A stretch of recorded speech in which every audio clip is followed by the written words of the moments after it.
Sunrise? Probably a sunrise. Hard to tell. Really nice. Looks like there's surfers out there. I didn't even notice that before. Or sharks. Oh, there's one standing up. Sharks don't stand up. Well, actually, they do come. That's true. Three sharks after a surfer. Difference in scale. Let's talk about Christ consciousness. Let's talk about that. This Christ consciousness part of your mind has seen your brother and recognized your brother perfectly since time began. And this Christ consciousness part of your mind desired nothing but to join with your brother and to be free again, as once the Christ consciousness part of your mind was free. This Christ consciousness part of your mind, all of this we talked about yesterday, has been waiting for the birth of freedom, the acceptance of release to come from you or to you.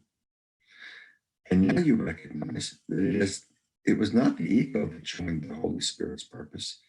And so there must be something else. Think not that this idea that there must be something else other than the egoic part of your mind, our mind, is madness. For this idea that there must be something else other than the ego, your reason tells you, hold on, can you give me that whole sentence? Let me figure out how to read this. Go the other way, please. Okay. For this idea that there must be something else other than the ego, your reason tells you, and it follows perfectly from what you have already learned. I didn't get that right. You see it, Lee? This idea that there must be something else. I do. It is a tough sentence. Mm-hmm. This idea that for this idea that there must be something else other than the ego, your reason tells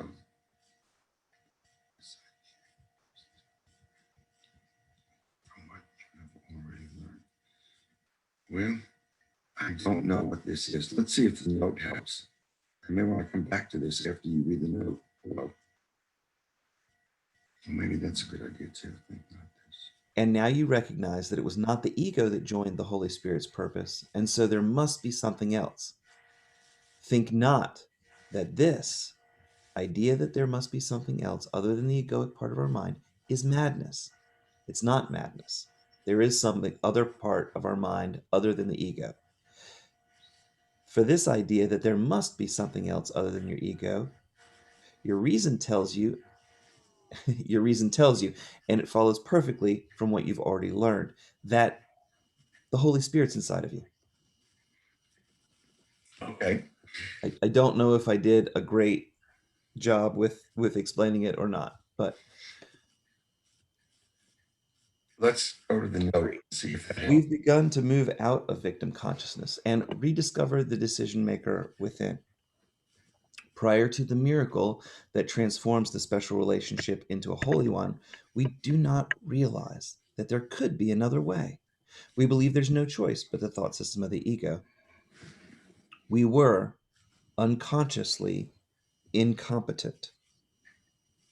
He uses that later in the 7D. Sure. We did not know that we did not know that we did not know. Now we know that we can choose another way. We have viable options. A great way of putting it. I'm going to highlight this guy. Go ahead. There is no inconsistency in what the Holy Spirit teaches. This consistency within the thought system of the Holy Spirit is the reasoning of the sane. It is consistent. The insane, by the way, is always inconsistent. It's grabbing straws and balloons or whatever.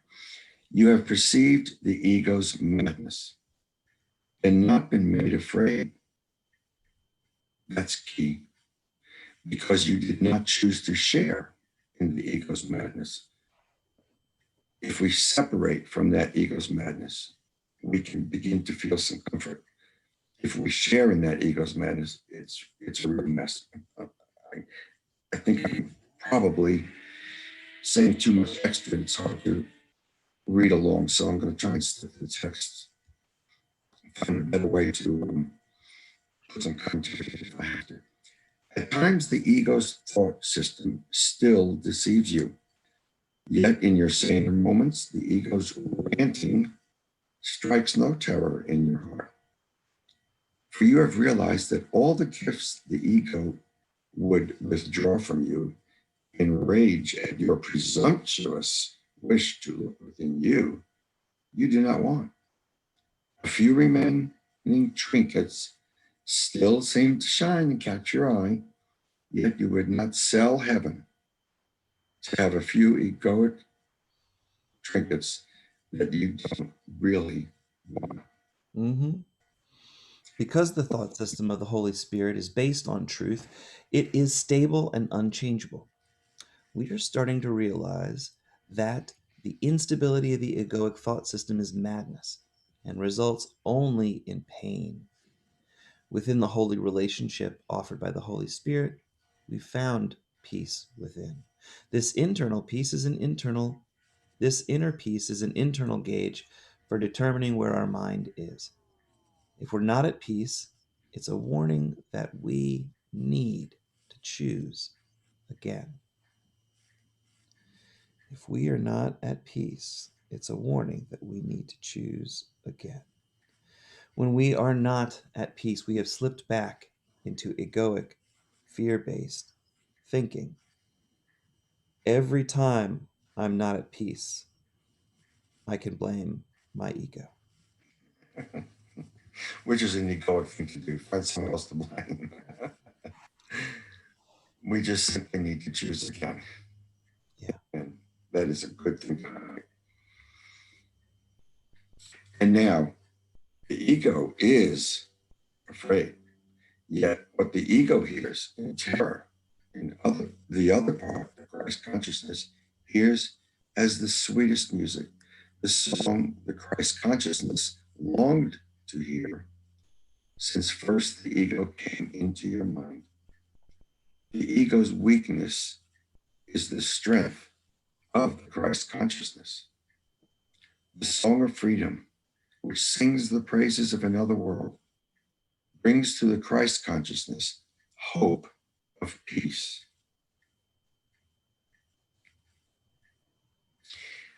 That I want to add something here, number 4. For anyone who's listening who is familiar with an album called A Question of Balance by the Moody Blues, when I listen to that album, it does make me think of another world and that I want the peace. And it's an incredible album. Whenever I hear the song of freedom, it helps me remember that particular one. It gives me peace because it feels so good to think, even to the point of, I think I'll pull it up and listen to it again. Number 5, for the Christ consciousness remembers heaven. And now the Christ consciousness sees that heaven has come to earth at last, from which the ego's rule has kept heaven out so long. Heaven has come because heaven found a home in your relationship, in our relationship on earth. And earth can hold no longer what has been given heaven as heaven's own, which is God's Son. So, quote, heaven is coming down to operate more with us so that we can make this a better world. We now have the Christ consciousness available to us so we can avoid skirmishes and have more peace and use the things we're learning here. And actually, it'll become a miraculous life. Note 44. Back to you, Lee. We speak as if there are two minds within us. This is really the crux of how we awaken, because it's been that way all the time. We've always talked that way when we question our own Yeah. ego.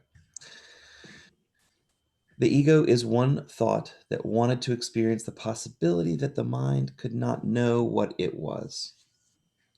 The ego is doubt or loss of certainty in knowledge. It should be noted that elsewhere in ACIM it's stated that heaven's home is also Christ consciousness. Heaven has found a home here because the Christ consciousness has found its voice in the holy relationship, which two brothers join as Image. one. Yeah. Heaven is not a place, heaven is a state of mind. The Christ is not only heaven's home, but also the home of the Father, the Sonship, and the Holy Spirit. This again demonstrates the inseparable nature of the oneness of mind. Look gently on your brother.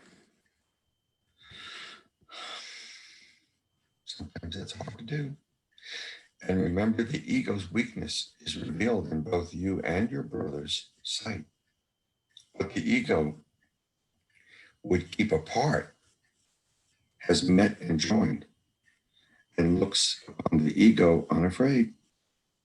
Little child, innocent of sin, follow in gladness the way to certainty, which is the thought system of the Holy Spirit. Be not held back by fear's insane insistence that sureness lies in doubt. This insane idea that sureness lies in doubt has no meaning. What matters is what matters it to you? How loudly the insane idea that certainty can be found in doubt is proclaimed by the ego. The senselessness is not made meaningful by repetition and by clamor. The quiet way is open. Follow the quiet way of the Holy Spirit's thought system happily and question not what must be so. The holy relationship is the joining of two minds under the thought system of the Holy Spirit. Like you and me, Pop. Since these minds are joined, both parties share the benefits of the holy relationship. There are no private thoughts. This coming together allows all parties to experience the benefits of the Holy Spirit's thought system. Doubt has begun to be replaced by the certainty of truth. The existence of sin has been questioned. We have discovered the fallacy underlying the ego's logic. We're sinless and guiltless. The ego's instability is the result of its mad belief in the fallacy of its belief in sin, guilt, and fear.